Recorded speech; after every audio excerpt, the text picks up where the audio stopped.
مسلمان ہو اس کے ذہن میں یہ بات تو آتی ہے نا کہ یہ خدا کے ہاں گناہگار بن کے جانا، عاقبت بھی کوئی چیز ہے، اس سے تو چھوٹنا چاہیے. یہ کھٹک رہتی ہے. یہ مذہبی پیشوائیت جو آتی ہے نا، اس کا فریضہ یہ ہے کہ یہ کھٹک نہ پیدا ہونے دے. وہی جو میں نے عرض کیا کہ یہ کہہ کے کہ یہ صدقہ اور فطرانہ اور خیرات اور زکوٰۃ کے یہ روپے نکال دیجئے، مزاربت کیجئے، مزاریت کیجئے، یا مفتی صاحب کے اس کتاب الحیل کی روح سے یہ چیزیں کیجئے، تو اس سے گناہ نہیں ہوتا. کھٹک گئی، مطمئن ہو گئے. اور پھر اس کے بعد ذرا سا اور زور دیا کہ بھائی نماز بڑی اہم، اس کی بڑی فضیلتیں آئی ہیں. ایک ایک نماز اگر اس طریق سے یوں پڑھ لی جائے 100 برس کے گناہ معاف ہوتے ہیں. اور آج کل رمضان شریف کے متعلق تو آپ نے روز دیکھا ہوگا ٹی وی کے اوپر، ایک دن کا روزہ اس طرح سے رکھ لیا جائے تو 70 برس پیچھے کے 70 برس آنے والے کے سارے گناہ معاف ایک دن کے روزے سے. اور سارا زور آپ دیکھیں گے اس غلط نظام میں ان چیزوں کی اہمیت کے اوپر دیا جائے گا. یہ اتنی سی بات یوں کی، یہ نیکی ہوئی، اس کا اتنا ثواب ملا. اور وہ ثواب کا پوچھو ہی نہیں کہ وہ کتنا ملتا ہے، وہ رکھن تھا نہیں لگتا. یعنی یہ اہمیتیں کیوں دی جاتی ہیں کہ وہ جو اصل جرم ہے خدا کے خلاف اس سے کھٹک پیدا نہ ہو. لیکن خدا تو ایسا نہیں ہے، وہ تو نہیں چھوڑتا. کہتا ہے کہ یہ کچھ کہتے ہو تم کہ یوں معاف رکھیے گا. کوئی وہاں جا کے یہ نہ یہ کہے کہ صاحب یہ نماز روزے کا قائل نہیں ہے. وہ اپنی جگہ پہ ہیں، وہ خدا کے نظام کے پروگرام کے حصے ہیں.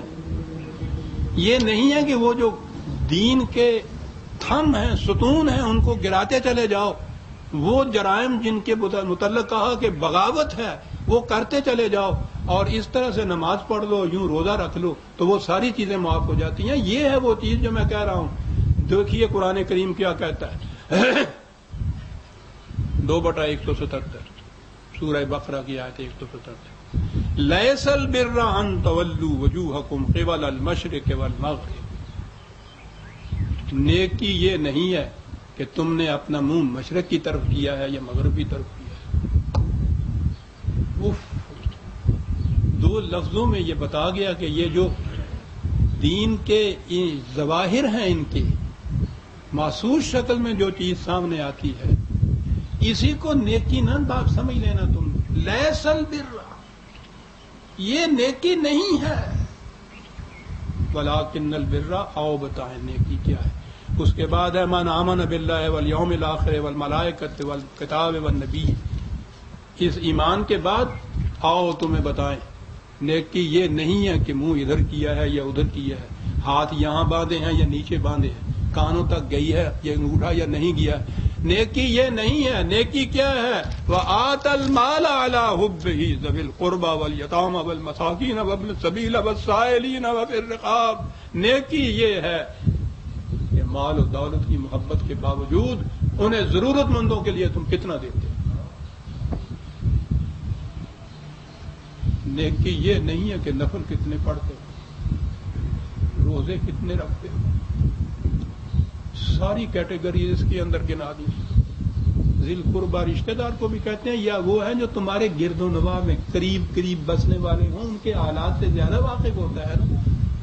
وہ یتامہ جو معاشرے میں تنہا رہ گئے ہوں، جن کا کوئی سہارا نہ رہ گیا ہوا ہو. والمساکین، جن کا چلتا ہوا کاروبار رک چکا ہوا ہو. اپنے ہی نہیں، وابن السبیل، مسافر بھی کوئی تمہارے راستے سے گزر رہا ہو اور اس کو بھی ضرورت یہ ہے تو اس کے لیے بھی یہ سب کچھ ہونا چاہیے. وفی الرقاب، جو محکومی اور غلامی کی زنجیروں میں جکڑے ہوئے ہوں ان کو اس غلامی سے چھڑانے کے لیے. نیکی یہ ہے، نیکی وہ نہیں. اور پھر باطل کے نظام میں مذہبی پیشوائیت کا فریضہ یہ رہ جاتا ہے کہ وہ انہی چیزوں کو نیکیاں شمار کر کے گناتی چلی جائے اور ان کے فضائل بتاتی چلی جائے، ان کی اہمیت پہ زور دیتی چلی جائے. اور وہ جو اصل بنیاد اور اساس ہے دین کی، ان کی طرف توجہ ہی نہ آنے کی، اور اس کا نام احیاء اسلام رکھ لیا جائے،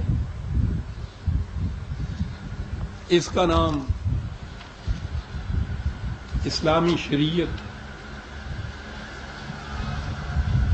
بلکہ ایک اور آیت بھی ہے،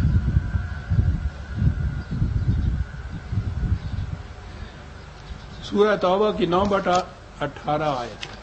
یہاں تو یہ تھا نا تو ذہن نماز کی طرف ہی جاتا تھا کہ منہ مشرق کی طرف کر لیا یا مغرب کی طرف کر لیا، اس میں تو یہ ہے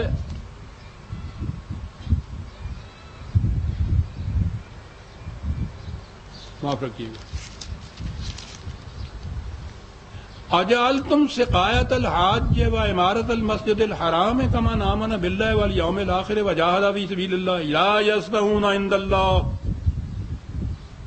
کیا تم سمجھتے ہو کہ یہ حج کارانہ حاجیوں کے لیے سبیلیں لگا دینا، خانہ کعبہ کی ذبائش اور آرائش اور تعمیر کے کچھ کام کر دینا، کیا تم یہ سمجھتے ہو کہ یہ ہیں خدا کے ہاں کے نیتیاں جو ہیں؟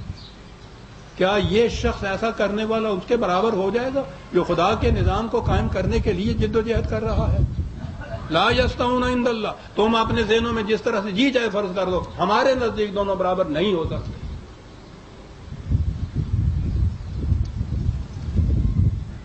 نہیں ہو سکتے۔ انہوں نے وہ میزان الٹ دی، کہنے لگے ٹھیک ہے نہیں ہو سکتے، یہ جو ہے نا اس طرح حج کرنے والے ان کا درجہ بہت بلند ہے، قرآن نے یہی کہا تھا نا کہ نہیں برابر ہو سکتا، لیکن وہ قرآن ہے لا یستوون عند اللہ، ہمارے نزدیک برابر نہیں ہو سکتے۔ آپ دیکھتے ہیں، میں نے کہا تھا نا کہ تورات و انجیلی معرف نہیں ہوئی، انہی میں تعریف نہیں ہوئی، آپ کے ہاں دین کی جو اساس ہے اس میں آپ دیکھیے کتنی تعریف ہوتی چلی جا رہی ہے، قرآن یہ کچھ کہتا چلا جاتا ہے، آپ کے ہاں ڈنڈورے پیٹے جاتے ہیں ان چیزوں کی افضلیت اور اہمیت میں اور ان کی نیکیوں میں، وہ کہتا نہیں برابر ہو سکتے، وہ کہتا ٹھیک ہے نہیں ہو سکتے۔ ہاں عزیزان مان، جنہوں نے سمجھ لیا تھا کہ یہ دو چیزیں یوں برابر نہیں ہو سکتی، انہوں نے کہا تھا نا اس شخص سے جس نے کہا تھا عمر سے، انہوں نے کہا تھا کہ اپنے دعوے کی تائید میں کوئی گواہ لاؤ جو تائید کرے، اس نے ایک شخص کا نام لیا، اس نے کہا کہ اس شخص کو جانتے ہو؟ کہنے لگے اچھی طرح جانتا ہوں۔ کہا کبھی اس کے پڑوس میں رہے ہو؟ کہنے لگے کہ نہیں۔ کہنے لگے کبھی اس کے ساتھ سفر کیا ہے؟ کہنے لگا کہ نہیں۔ کبھی اس کے ساتھ کوئی کاروبار کیا ہے؟ کہنے لگے نہیں۔ تو کہنے لگے تم پھر خاک جانتے ہو؟ تم نے اسے مسجد میں اٹھتے بیٹھتے دیکھ لیا اور سمجھ لیا کہ قابل اعتماد ہے۔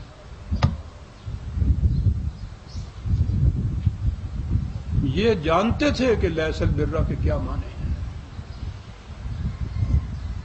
لا یستوون عند اللہ کا کیا مطلب ہے، خدا کی میزان میں نہیں برابر ہو سکتے۔ یہ جانتے تھے کہ جس مساوات کو قائم کرنے کے لیے قرآن آیا تھا، جو نظام انہوں نے قائم کیا تھا، اس میں پہلی چیز وہ جو بار بار دہرائی جاتی ہے، اور ان سے کوئی بھی انکار نہیں کرتا، جو حضرت عمر نے کہا تھا کہ مکے اور مدینے اور یہاں کی بات نہیں ہے، اگر دجلہ کے کنارے کوئی کتا بھی بھوک سے مر گیا تو عمر سے اس کی بھی باز پرس ہوگی، وہ جانتے تھے۔ 22 لاکھ مربع میل کا سربراہ تھا یہ مملکت کا،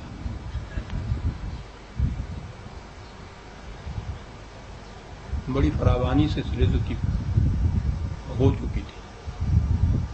مصر کا گورنر آیا تھا ملنے کے لیے، تو وہاں تو یہ ہے نہیں نا تو کوٹیاں ہوں، دربان ہوں، حاجب ہوں، یہ اور وہ تو سیدھے چلے گئے وہیں بیٹھے ہوئے کھانا کھا رہے تھے۔ کھانا بھی ہمارے ہاں اس زبان میں کچھ تکلف کی بات ہو گئی، وہ ہمارے ہاں جو پنجابی والے روٹی کہتے تھے نا، گالے روٹی دی ہے، روٹی کہاں ہے؟ اب تو میرا خیال